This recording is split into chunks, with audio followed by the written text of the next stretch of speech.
एक नदी के किनारे एक मगरमच्छ रहता था। एक दिन उसे बहुत भूख लगी थी। बहुत तलाश करने के बाद भी उसे भोजन नहीं मिला। भोजन ढूंढते ढूंढते वह नदी के किनारे जा पहुंचा। तभी उसकी निगाह नदी के किनारे स्थित एक जामुन के पेड़ पर पड़ी, जिस पर एक बंदर बैठा हुआ था। भूखे मगरमच्छ ने बंदर से पुकार कर कहा, अरे बंदर भाई, अरे ओ बंदर भाई, जरा मुझे भी जामुन खिलाओगे? बहुत जोरों की भूख लगी है। क्यों नहीं मगर भैया, भूखे को खाना खिलाना तो हम सबका पहला धर्म है।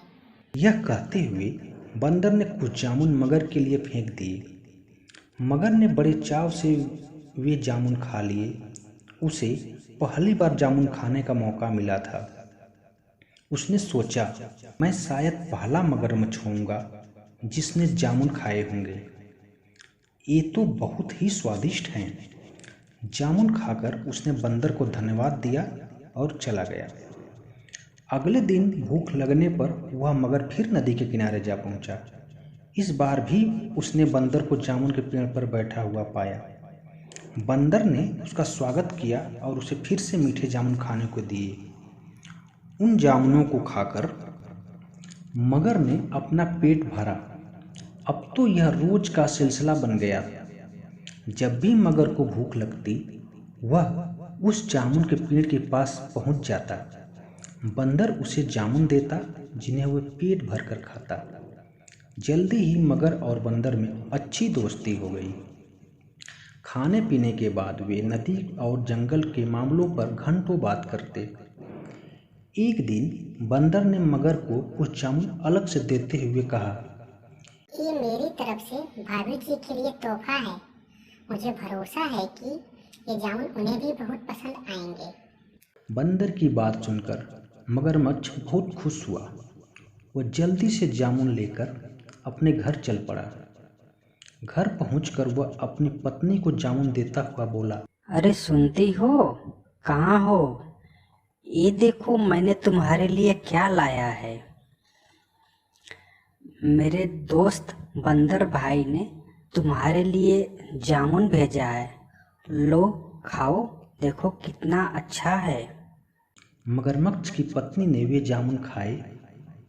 उसे भी उन जामुनों का स्वाद बेहद पसंद आया। वह अपने पति से बोली, अरे इन काले फलों का स्वाद तो बहुत अच्छा है। इन्हें क्या कहते हैं? ये जामुन कहलाते हैं। नदी के किनारे इनका एक पेड़ लगा हुआ है। मेरा मित्र बंदर उसी पेड़ पर रहता है। वह रोज मुझे ये जामुन खाने को देता है। मगरमच्छ बोला। पति की बात सुनकर मगरमच्छ की पत्नी सोचने लगी, जब जामुन इतने स्वादिष्ट हैं तो रोज इन्हें खाने वाले बंदर का हृदय कितना स्वादिष्ट होगा। मैं उस बंदर का दिल हर हालत में खाकर रहूंगी। ये मेरे पति महोदय मुझे उस बंदर का दिल यूं ही तो लाकर देने वाले नहीं, इसलिए मुझे ही कोई योजना बनानी पड़ेगी। अगले दिन जब मगरमच्छ घर से निकलने ही वाला था, तभी उसकी पत्नी जोर जोर से कराहने लगी। उसके अचानक इस तरह कराहने से मगरमच्छ परेशान हो गया और पत्नी से पूछने लगा, अरे तुम्हें क्या हो गया? अभी तो रात में काफी अच्छी खासी पड़ी थी, अब सुबह होते तुमको अचानक से क्या होने लगा? मुझे एक अजीब बीमारी हो गई है। मेरे पेट में अचानक तेज दर्द होने लगता है। डॉक्टर कहता है कि यह बीमारी किसी बंदर का दिल खाने से ही दूर हो सकती है। क्या तुम मेरे लिए अपने मित्र का दिल ला सकते हो? पत्नी बोली, नाना, ये क्या बोल रही हो? मैं अपने मित्र के साथ धोखा करूं? अपने दोस्त के साथ ऐसा मैं विश्वासघात नहीं कर सकता। मगरमच्छ बोला, इसका मतलब यह हुआ कि मुझसे ज्यादा प्यार तुम्हें अपने उस दोस्त से है। मैं नहीं जानती थी कि मेरे लिए तुम्हारा प्यार एक नाटक ही है। यह कहती हुई मगरमच्छ की पत्नी आंसू बहाने लगी। वह जानती थी कि उसका पति उसके आंसुओं के सामने ज़्यादा देर टिक नहीं सकेगा। आखिरकार यही हुआ। मगरमच्छ ने अपनी पत्नी की मांग के आगे घुटने टेक दिए। वह नदी के तट पर पहुंचकर बंदर से बोला, बंदर भाई, ओ बंदर भाई, आज पता है, आज मेरी बीवी ने तुम्हें मेरे घर निमंत्रित किया है। उसने बहुत सारे पकवान बनाया है और बोली है कि अपने मित्र बंदर भाई को जरूर लाना। मगरमच्छ का निमंत्रण पाकर बंदर बहुत खुश हुआ।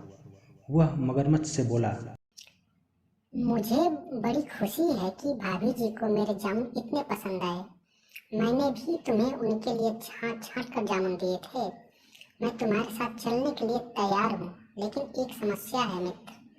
तैरना तो मैं जानता ही नहीं हूँ, फिर मैं तुम्हारे घर तक किस तरह चलूँगा? मगरमच्छ तुरंत बोला, तुम उसकी फिक्र मत करो, मैं तुम्हें अपने पीठ पर बैठा कर तुम्हें ले चलूँगा। बंदर ने तुरंत मगरमच्छ की बात मान ली। वह मगर की पीठ पर जा बैठा और मगर अपने घर की ओर चल दिया। बंदर मगर को चुटकुले सुना रहा था। हंस हंस कर मगर का दम फूला जा रहा था। तैरते हुए मगर नदी के बीच में जा पहुंचा। तभी वह बंदर से बोला, पता है मित्र, दरअसल मेरी बीवी ने घर पे कोई पकवान नहीं बनाया है। दरअसल मेरी बीवी का पेट बहुत दर्द कर रहा है और उसको डॉक्टर ने बोला है कि वो किसी बंदर का दिल खा लेगी तो वो सही हो जाएगी। दोस्त, इसीलिए मैं तुम्हें लेने आया था। मगर की बात सुनकर बंदर को तेज झटका लगा। उसने सपने में भी नहीं सोचा था कि मगर उसे इस तरह से धोखा देगा, लेकिन उसने भी कच्ची कौड़ियाँ नहीं खेली थी।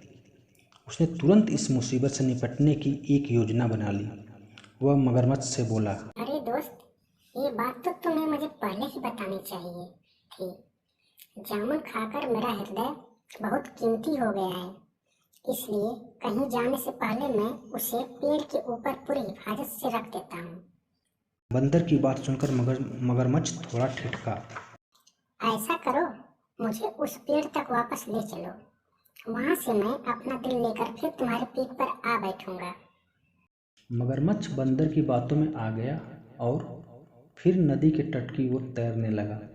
जैसे ही वह तट पर आया, बंदर उसकी पीठ से उछलकर फिर पेड़ पर चढ़ गया और चिल्लाया, बेवकूफ मगरमच्छ, तुझे इतना भी नहीं पता कि कोई भी प्राणी बिना दिल के जिंदा नहीं रह सकता।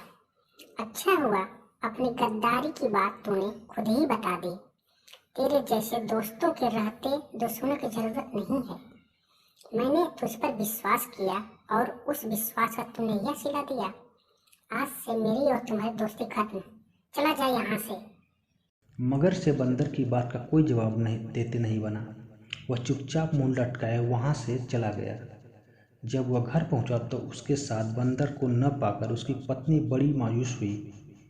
पत्नी के कारण पूछने पर जब उसने उसे पूरी बात बताई तो उसने भी उसे जानकर खरी खोटी सुनाई।